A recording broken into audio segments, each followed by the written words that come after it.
donde no se deforma la realidad por militantes de un lado y del otro. Por suerte acá en Bravo algo primitivo está surgiendo, una especie de grito o un ladrido. Pero cuidado, perro que ladra también puede morder. En la calle, donde las jaurías ya se están encontrando, o adentro, o sea, digamos, desde el canil.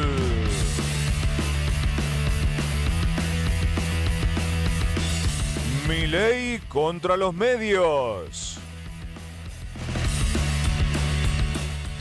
Revés interno para Donald Trump.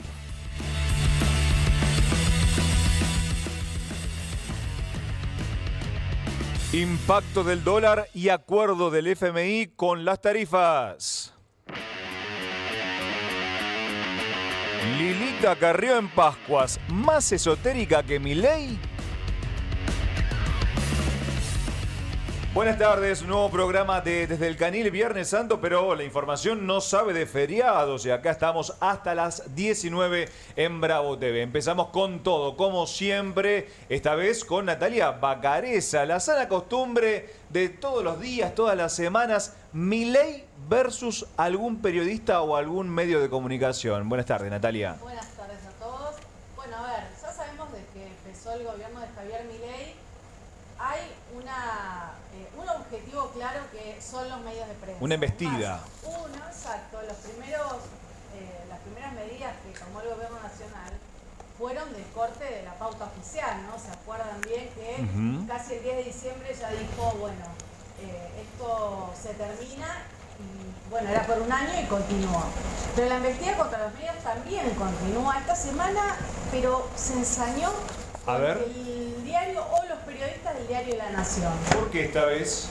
Bueno, porque esta semana vamos a hacer, digamos, el punto clave, ¿no? Donde Milei está marcando a los periodistas que tal vez más cuestionan al gobierno. En este caso apuntó directamente a Jorge Fernández Díaz, también a Carlos Pañi.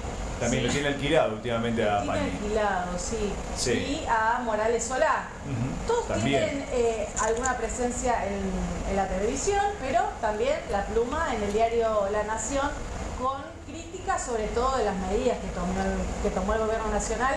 Hoy se cumple exactamente una semana del inicio del levantamiento del cepo cambiario. Milei despotricó en las redes sociales. Mirá, si tenemos uno de los primeros, ¿no? Que tiene que ver, obviamente, con la columna, ¿no? De Morales Solá y lo que dijo también en su programa de televisión, ¿no? Dice, parecen confundir agresión con el principio de acción y reacción. ¿Acaso creen que pueden mentir, injuriar, calumniar y decir todo tipo de barbaridades sin que la otra parte se defienda? Digo, pues bueno, esto ya venía de toda la semana por parte del presidente de la Nación, incluso también funcionarios, ministros, ni hablar de la banda, vamos a ponerle la banda, ¿no? La banda de trolls que está detrás del presidente. Que son cientos, ¿no? Cuando cientos, pero salen a atacar, salen en manada. Muchos más seguidores, por ejemplo, como, no sé, Gordodán. Sí, tienen mucho poder. Algunos que son funcionarios hoy del gobierno nacional, que forman parte, ¿no? De la... Nati, en este sentido, digo, ahí tenés algunas cosas que son muy interesantes de contar, que el empresariado, por ejemplo, venía siendo muy crítico de las formas de Javier Milei, pero empieza también a impactar en el electorado, ¿no? Les empieza a preocupar también al gobierno, de algún modo, que esas críticas que le daban rédito, ahora también que van contra periodistas y que rompen formas, que de algún modo empiezan a generar un cierto tipo de violencia que se ve en la calle de manera más habitual, empieza a tener también a ser medido entre los votantes. ¿Esto hay algún tipo de beneficio también electoral, de hecho de por qué es tan agresivo justamente en ese ida y vuelta con periodistas? Milei siempre, digamos, tiene sus favoritos, como todos los gobiernos. Incluso ha sido Mauricio Macri, Cristina Fernández de Kirchner, ni hablar. La más parecida a Milei en cuanto a la relación con los medios es Cristina Fernández de Kirchner. O sea, rompiendo un jefe de gabinete, rompiendo un diario Clarín, contestando mal a los periodistas. Cristina siempre mostrando las filminas con las tapas de los diarios. Milei tiene un estilo muy parecido. Es cierto que el único que por momentos se diferenció de Cristina, Macri y Milei fue Alberto, cuando le daba ocasionalmente una entrevista a TN, sí, pero el resto, básicamente, de los presidentes, de los últimos presidentes, le daba entrevistas a medios amigos. Eligen a qué periodistas amigos dar y obviamente lo que a Milei hoy le sirve son las redes sociales. O sea, el votante duro de Javier Milei está en las redes sociales, no sé si tanto en los medios de comunicación. Claro. Y es ahí donde sale, ¿no?, esta catarata de trolls. Incluso ahí lo veíamos recién, ¿no?, el tuit de Milei opinando sobre el escándalo de Viviana Canosa, ¿no? ¿Por qué se metió? La pregunta es, ¿por qué se mete Milei en un escándalo que a priori sería ajeno? Porque es tendencia a las redes sociales. Claro, porque si le sirve a él, digamos, desde la óptica, claro, de las redes sociales, meterse en cada conflicto. ¿O no, Franco? Es tuitero, es un presidente tuitero donde lo que es trending topic lo vas a tener a Milei ahí. Claro, sí o sí, en cualquier discusión, en cualquier ámbito, Javier Milei va a opinar de lo que sea, siempre y cuando le convenga en el ámbito de las redes sociales. Te cuento una cosita. Cuando fue la pelea con Lali Espósito, Santiago Caputo le decía, mira, sos trending topic, seguila con esto porque los está yendo bárbaro.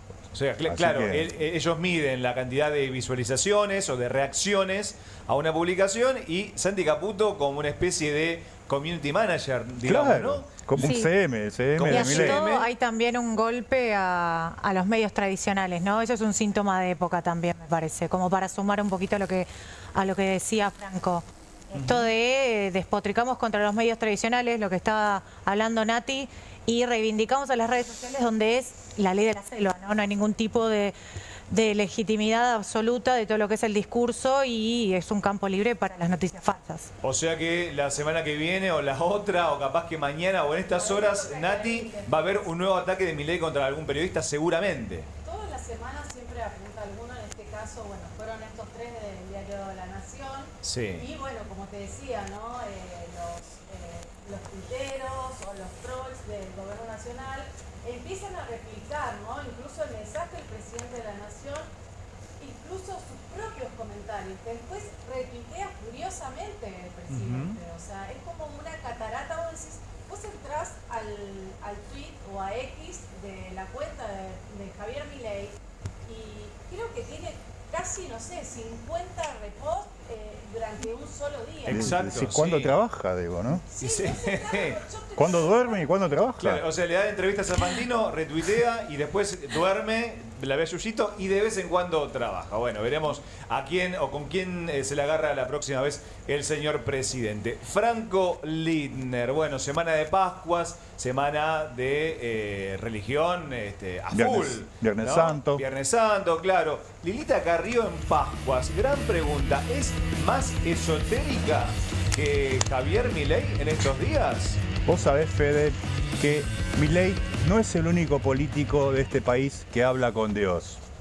No es el único. ¿Hay otros? Lilita, sí, la otra gran esotérica, la claro, otra gran mística de nuestro país, la primera de todas, sí, también habla con Dios.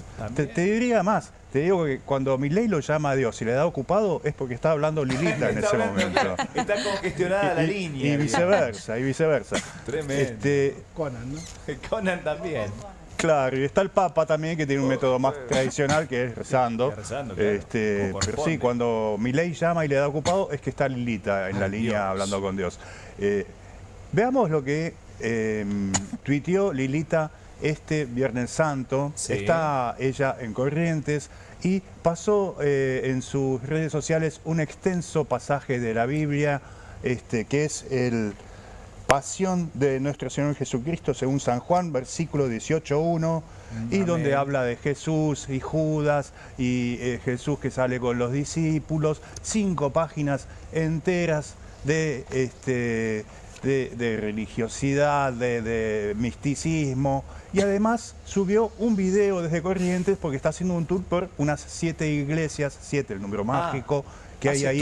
¿Hace tour de iglesias? Hace tour de iglesias. Veamos lo que dijo. A ver, ¿lo tenemos el video? ¿Lo tenemos? No lo tenemos. La iglesia de la misa de la Eucaristía, que es sagrada porque la Eucaristía nos guía, nos sana. Que es cuando dice, yo les dejo a mi carne, les dejo a mi sangre a través de la comunión. Después de eso Jesús pasa al monte de los olivos de Getsemaní, y donde llora sangre, porque finalmente es el momento en donde Él entrega su vida por el perdón de todos nuestros pecados, de todos nuestros errores. Entonces acompañar a hacer las 7 iglesias es acompañar esta noche donde Él está en Getsemaní.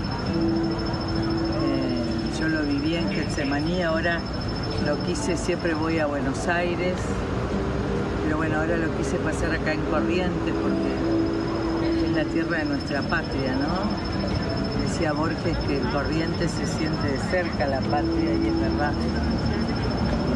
Como yo eduqué tanto acá y estuve tanto acá, ahí daba las clases, Corrientes, Mariano. Ahí daba las clases cuando había huelga, ahí donde está el lugar para... ¿Cómo le gusta hablar a Carrió también, no? Sí. Aprovecha la semana de Pascuas y también entra a hablar y no para. Pegó videíto con la visita a las iglesias. Vos Sí. sabés que está semi-retirada de la política, ¿Sí? está trabajando de abogada, sigue en política pero no tiene banca, no tiene cargo, no está en el ¿No se Congreso. empieza a presentar, digamos, de acá en más? No, ella dice que está retirada. Claro. Sigue Pero igualmente viviendo, la colección cívica la maneja ella. claro. Sí, sí. Sigue viviendo en Exaltación de la Cruz. Retirada. Se mudó a ese lugar, ¿sabés por qué se mudó a Exaltación de la Cruz? ¿Por qué?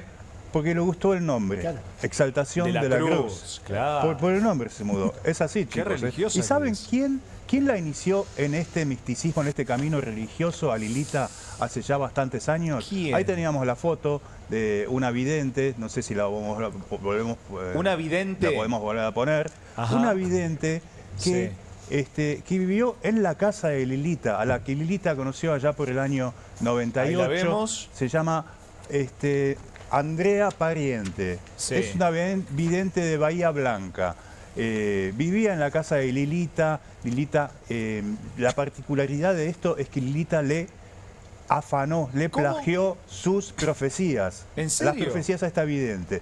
Me lo contó ella misma, la vidente, allá por el año 2002, en una entrevista cuando ya se había distanciado, peleado con Lilita. Por ejemplo, la vidente decía: veo botas, Ajá. y Lilita hablaba de un golpe cívico militar, sin mencionar lo que le había dicho la vidente. La plagiaba, como hace el Milei con los libros. Ella plagiaba a su vidente. La vidente decía: se cae toda la política y nace algo nuevo. Sí. Y Lilita la copiaba, decía: hay un parto, hay una caída del tremendo. régimen y un parto. Bueno, nace algo nuevo, hay un parto. Así lo Mirá trajeron. vos. Decía la vidente: se cae Estados Unidos, la caída de Estados Unidos, y Lilita decía lo mismo, caída de Estados Unidos.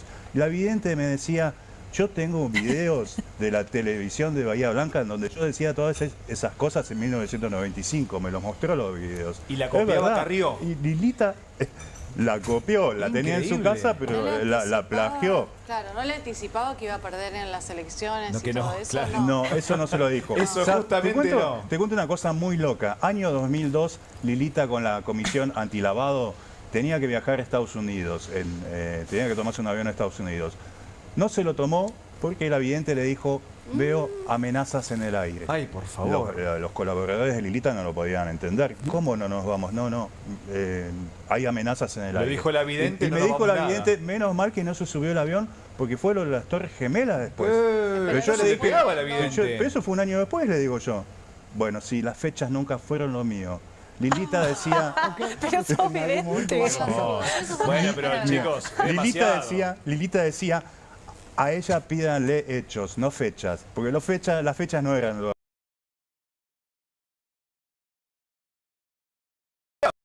También. Esa es la mujer que inició a Lilita en su camino de religiosidad. Qué bárbaro. Y en esta semana tan particular, te hago una pregunta, Franco. ¿Cómo se dice Felices Pascuas en alemán?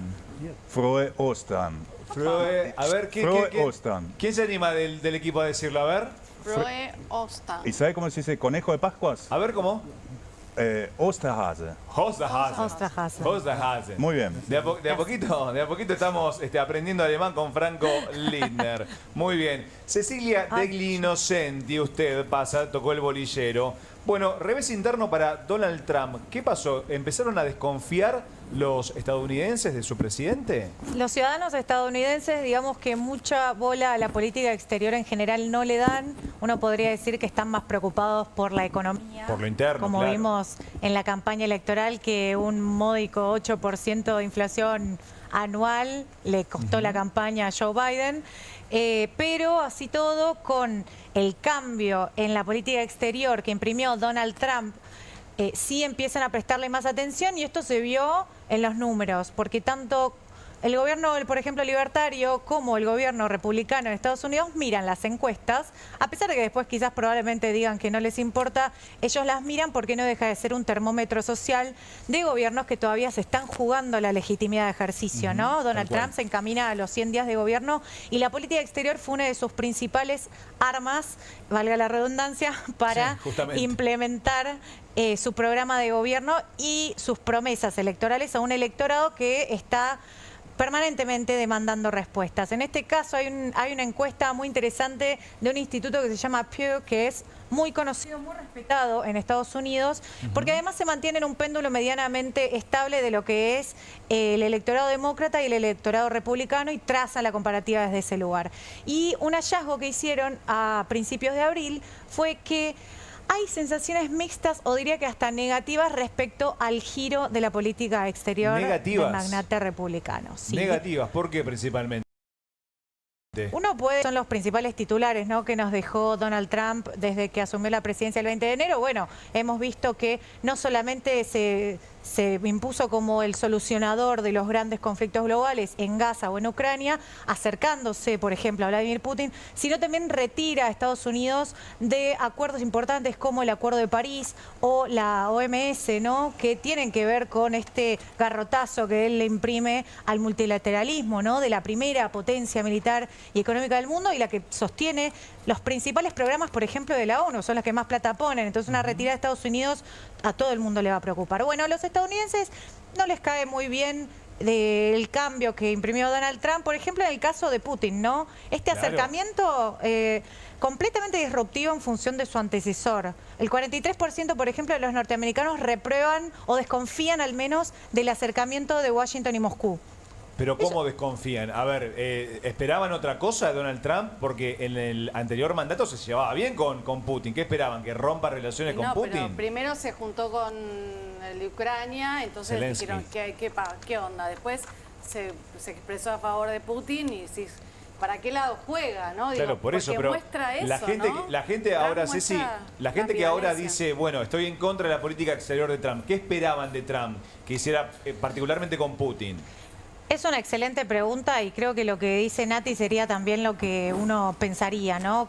O porque no deja de ser un vaivén frenético entre políticas que van cambiando. A ver, hubo un quiebre, un punto de inflexión en lo que fue la política exterior de Joe Biden, porque incluso también él también se diferencia de lo que fue el primer mandato de Trump, ¿no? Porque tuvimos este interludio de unos 4 años de Biden en lo que son los 8 años, de lo que van a ser 8 años de gobierno de Donald Trump cuando termine su presidencia. Hay un cambio drástico, creo que era esperable porque él se mantiene un poco en la línea de lo que prometió en campaña, pero sí sorprendió en función, en el caso de Rusia particularmente, de este acercamiento tan directo a Vladimir Putin, que fue un hombre sumamente resentido, no solo por Washington, sino también por la Unión Europea, y en ese trazado demócrata, ¿no?, este link que hubo con Bruselas y Tel Aviv también, ¿no?, Israel, acá sí es disruptivo. O sea, molesta que esta estrategia de Donald Trump, que yo pienso que es un poco para apaciguar a China, para hacer, digamos, calmar un poco a los chinos, apaciguarlos, se acerca a Vladimir Putin,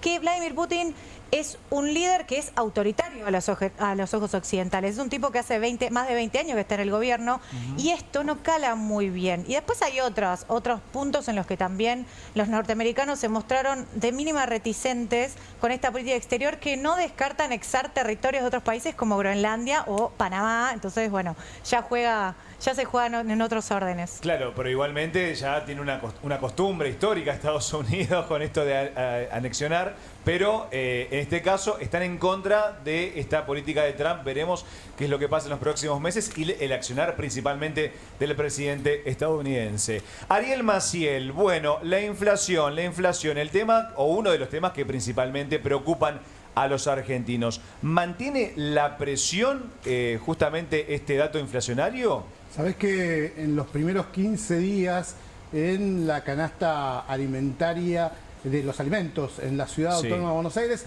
que muchas veces es superior a otras ciudades, digamos, ¿no? Uno no lo puede hacer linkearlo de manera tan directa, pero deja algunos indicios.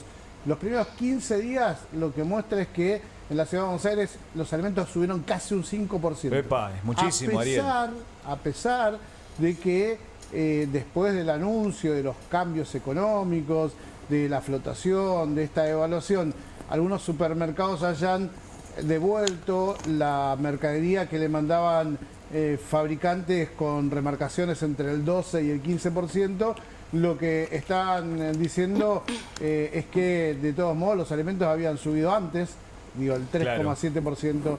El famoso por las dudas, ¿no, Ariel?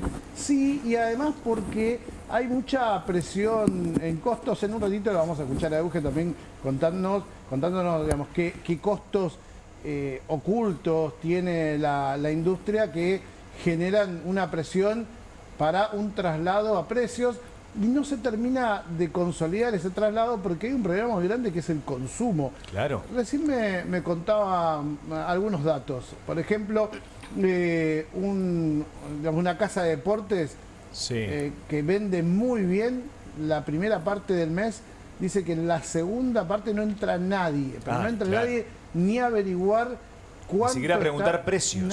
Nada. Digo, algunas cafeterías que tienen facturación importante durante la primera parte, bueno, te digo, no sé, pueden facturar $1.000.000 en los primeros 15 días, en la segunda parte apenas 300.000. No, digo, algunos datos que te puedo llegar a compartir sobre el tema. Te puedo compartir una sensación de ciudadano, te lo digo. Hace pocos días me enteré que un importante banco quitó una promoción con una aplicación de descuentos que te daba 30%, un reintegro del 30%. Fui la semana pasada que estaba todavía el descuento y había gente, había fila. Bueno, esta semana sacaron eso que se llamó el reintegro por comercio de barrio. Esta semana no había nadie en el negocio. Había 2 empleados y yo que entré para preguntar, y cuando me dijeron no va a haber más promociones, me fui.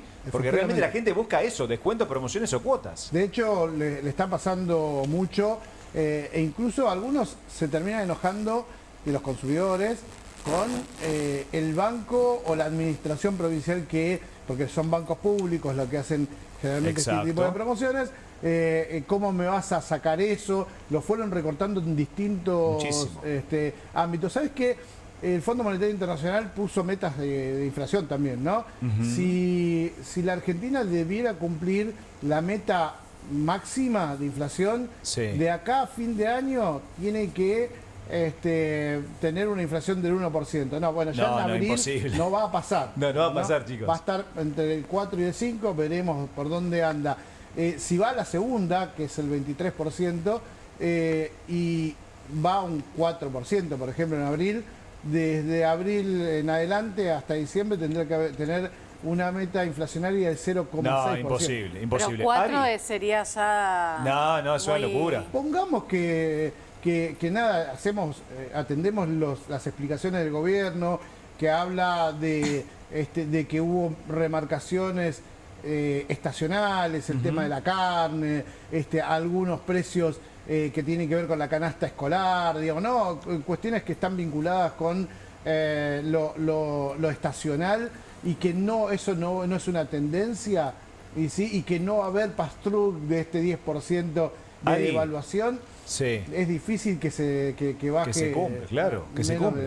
Ari, consulta, el gobierno quiere modificar el estudio que mide la inflación, digamos.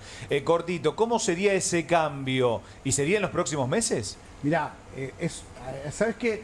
Se estuvo a punto, cuando se iba a conocer este dato que fue muy malo, lo primero que pensar es, ¿y si medimos con la otra fórmula, a ver qué onda? Medimos? Y no le sirvió mucho.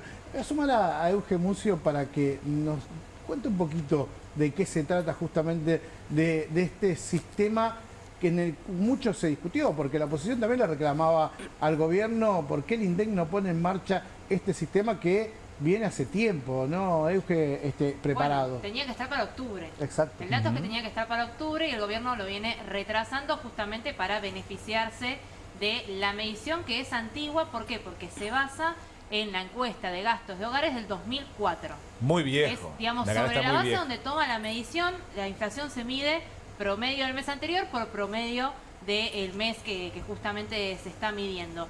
Y en realidad hay una nueva base para utilizar, que es la misma encuesta, pero la de 2017, que lo que tiene de cambios es cómo pondera, es decir, cuánto peso hay, o sea, cuánto peso tiene cada servicio, Claro. cada rubro. Exacto. Alimentos en también, la ¿no? medición, por ejemplo, con vivienda, agua, electricidad, que en la de 2004 tiene un 10% de peso y en la de 2017 tiene un 14% Claro. de peso.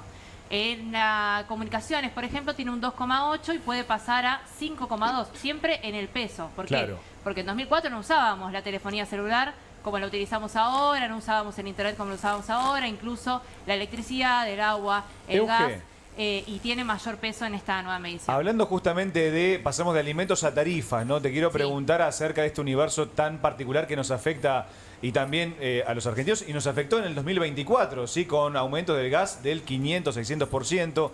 ¿Qué va a pasar con este acuerdo? ¿Hay acuerdo, primero y principal, no? Te quiero preguntar. ¿Hay acuerdo del gobierno con el FMI para justamente cambiar el método del subsidio en las tarifas? ¿Puede haber un tarifazo a partir del 2026 acá en la Argentina? Bueno, a ver, hay dos cosas. Primero que sí, en el acuerdo con el Fondo Monetario Internacional, en la letra chica, hay cambios sobre qué tiene que hacer el gobierno con las tarifas eléctricas que van a afectar tanto a industrias como a los hogares. Primero porque le dice el FMI que tiene que cambiar el sistema de segmentación que tenemos hoy, N1 para los ingresos altos, N2 para los ingresos bajos y N3 para los ingresos medios, que Sí. tienen distinto grado de subsidios. Dice que tiene que terminar con esa segmentación. La cuestión de los subsidios y de cómo se aplican a las tarifas fue tenso durante todo el gobierno de Javier Milei, porque primero, de hecho, se quería cambiar este sistema que viene del 2023 a un sistema de canasta básica de justamente servicios de la energía y de esos costos, que no se logró implementar. Después, con la nueva gestión de María Tetamati como secretaria de Energía, se quiso implementar algo parecido a la época de Mauricio Macri, en el que hay una tarifa social nada más para aquellos que realmente tienen bajos ingresos y de clases medias para arriba, y las industrias ningún tipo de subsidio. Lo cierto es que el FMI le dice: en algún momento tenés que terminar con este esquema de Sí o sí segmentación. terminarlo. Claro, y todo eso se va a trasladar a los costos de los servicios que pagan los hogares. Pero además también lo que sucede es que cambió el esquema cambiario, perdón.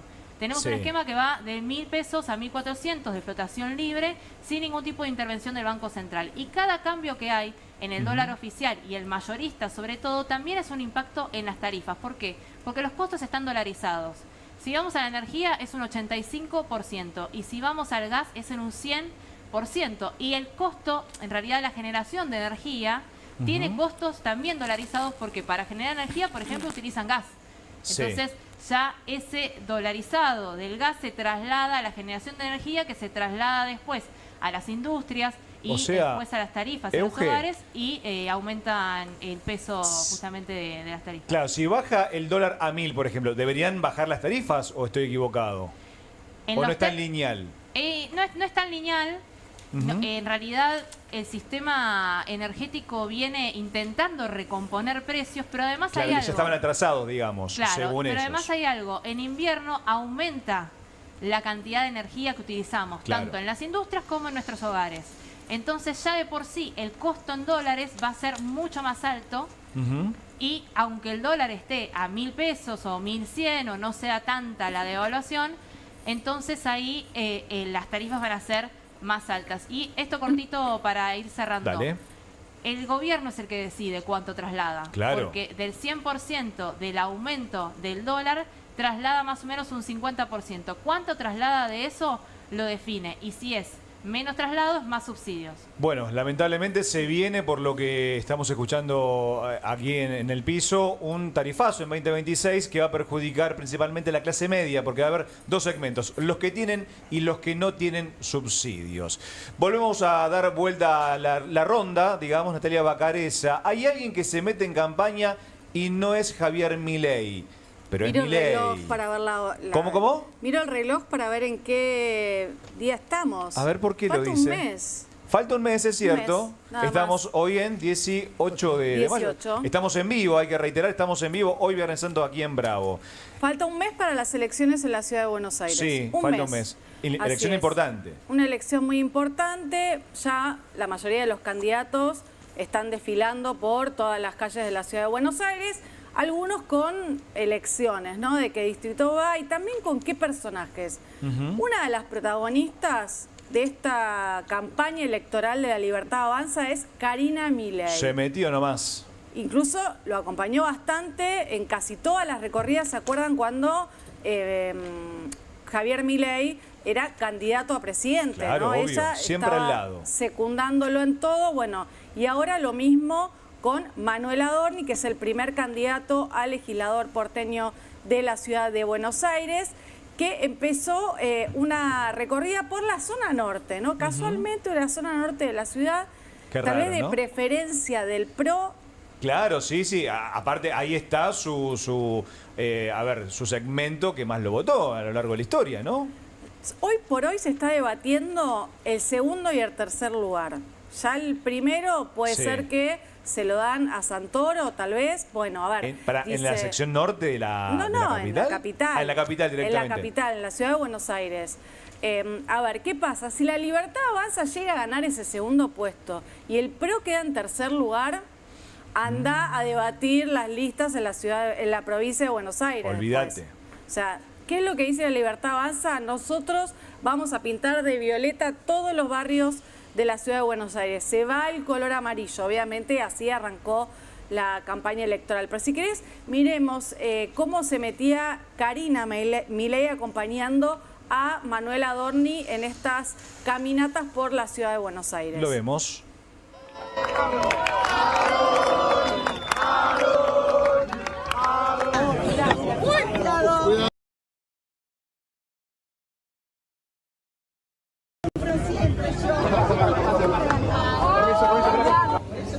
Siempre, porque acá nosotros somos los que siempre cargamos. No me digas, siempre cargamos. No, por favor, ¿cómo te voy a decir? No, por favor. Sí. Qué buen lío, ¿eh? No te me caigas. No, por favor. Perdón, sí. Lo hace muy bien. Me imagino, Nati, la cara de Mauricio Macri al ver este Pará, video. pero ¿no? ¿vos viste un detalle de dónde fueron? ¿A una panadería? A una panadería. Y Y- ella que era antes pastelera, pastelera, claro. se dedicaba a Bien, hacer ese tortas. detalle. Casualmente Sí. van a una panadería, es la típica, ir a comer una media luna, un churro. Claro, Mauricio también estuvo en la picantear. panadería. ¿Eh? Mauricio también estuvo en la panadería. Mauricio también estuvo en la Travolta. panadería, Sí. exactamente. Lo tenemos también para verlo. Lo tenemos para verlo, pero ya un poco más fuerte, ¿no? ¿Cómo andan? Lamento los tarados que insultaron, pero bueno, hay de todo. en la vida. Hay de todo, sí. A ver, vamos a sacar una foto ahí adentro. Uy. Estoy armando lío. ¿Vamos a sacar una foto juntos? Hola, Macri. ¿Cómo andas? Yo, por suerte, no trabajo acá, porque si no sería un gordo. Sería un gordo imposible, ¿no? Es irresistible, ¿no? Trabajás acá y te comes todo. A ver, ¿dónde está ese coquito? ¿Me vas a probar? No, tártaro, un coquito chiquito. ¿No tenés coquito chiquito? Tengo, pero son muy tartas chiquitas, ¿no? Pero No, pues yo quiero probar un poquito. Quería librito, quería cuernito, ¿qué quería? Su debilidad son Sí. las cosas dulces. El domador de reposeras versión Sí, le gusta dulce. mucho la crema pastelera, o sea, siempre, bueno, de Aparte de hecho, la si vos reposera, ves... digamos, le gusta la- Es dulcero. Claro. Siempre lo ha dicho y lo ha reconocido. Ajá. Pero bueno, es la típica, era la panadería y hacerse el divertido, Sí, el sí, canchero. sí. Estaban los penatos ahí, ¿no? Porque vos ves que los videos que sube el PRO son de Macri, no son de la primera candidata, que apenas aparece en un costado. Aparece, claro. Sale más Macri que Por los Pelato. en esta conversación que tiene, lanza algunas críticas al gobierno porque le pregunta sobre los precios, le pregunta sobre la venta, es decir, ¿qué necesidad, no? O sea, le va ahí un discurso a Javier Milei. Y hay necesidad, Nati, hay necesidad de distanciarse del gobierno y aparte hacerse también el popular, porque qué cosa más popular consumen las clases más bajas de la sociedad. Y pan, van a una carnicería, también se quiere ligar a ese segmento, digamos, ¿no? Él, digamos, bajó un escalón, porque, digamos, de ser el presidente no sale a caminar por las calles y a hacer campaña, está en otro nivel. ¿No? O sea, digo, expresidente, un jefe de Estado, ¿no? Es Argentina, pero él, chicos, todo digamos, puede pasar. No, está decidido totalmente a que no quiere perder la ciudad de Buenos Aires. Y no quiere perder protagonismo. Él. Y no quiere, bueno, él volvió a ser el líder de PRO, o sea que eso un poco lo pone al frente, ¿no?, del partido. Y se habla que Javier Milei también se va a estar subiendo a la campaña en los próximos días con alguna recorrida. ¿Se acuerdan que hizo el spot de campaña con Adorni? Ahora parece que va a ir a algún barrio de la ciudad de Buenos Aires. Te sumo una cosita, Nati. ¿Sabés lo que les dice su asesor, que es el catalán del que hablamos ayer, Gutiérrez Rubí? Que salir cuartos no es un mal resultado. Así que están agarrándose la cabeza en este momento con lo que le dice el catalán. Salir cuarto no es un mal resultado. Es el fin del PRO, chicos. Y encima es la extinción del PRO. En su bastión. Me encantaría que Milei y Macri se encontrasen en alguna panadería, alguna carnicería, a ver, porque hace rato que no se encuentran, desde agosto, según el expresidente. Franco Lindner lo aprovecho para contarnos, para que me cuente, mejor dicho, este inicio de relación entre Alberto y Fabiola, porque estamos viendo la parte final, o lo que sabemos, o lo que la justicia va a dictaminar que pasó en la parte final de la relación. Pero ¿qué pasó en un inicio? ¿Cuál fue el origen de la hermosa musiquita? Qué linda música. Hermosa música. ¿Cuál fue el origen de la relación entre Alberto y Fabiola? ¿Puedo pasar un chivo, Fede? Depende cuál. ¿Hay plata? Ahí muy está. bien. Muy bien. Su libro. Franco Lindner. Qué coincidencia, ¿no? ¿Lo firma en alemán? Frank. No, en castellano para no espantar a los lectores. Claro. ¿Cómo haces? Lo que te voy a chivo, contar, Qué lo cuento acá en manera mucho más extendida. Cómpralo. Al que quiera comprarlo se lo autografío si viene también. También, por supuesto. Así que está hecho el chivo. Muy bien. Vamos al tema. ¿Te acordás que esta semana confirmaron en la justicia el procesamiento de Alberto Fernández en la causa de violencia de género? Sí. Más allá de este procesamiento que ya se sabía que iba a quedar firme, hay una pregunta, hay un dato, hay un detalle que le llama mucho la atención a los que investigan el caso, al juez y al fiscal. Y es el tema de las fechas, de cuándo se conocieron Alberto y Fabiola Yáñez. Sí. ¿Cuándo se conocieron? ¿Por qué? Le llama la atención porque no coinciden, chicos, no coinciden las fechas que da él con las que da ella. O sea, él dice que la conoció ¿cuándo? Él dice, según el día, él a veces dice que la conoció en el 2013, otros días se levanta y dice que fue en el 2015.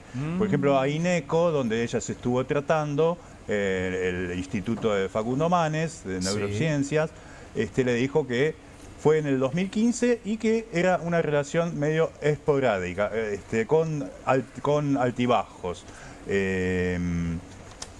Sí. ¿Qué dijo en la campaña cuando la presentó en sociedad, cuando se sabía que iba a ser la primera dama en la campaña del 2019? ¿Qué dijo? Cuando Cristina le dijo, vos sos el candidato.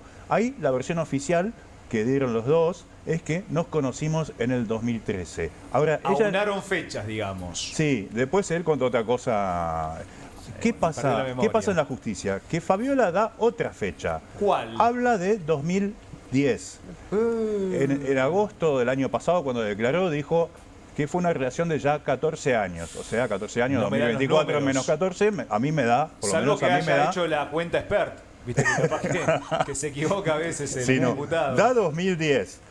¿Cuál es el detalle? ¿Cuál es el problema con el año 2010?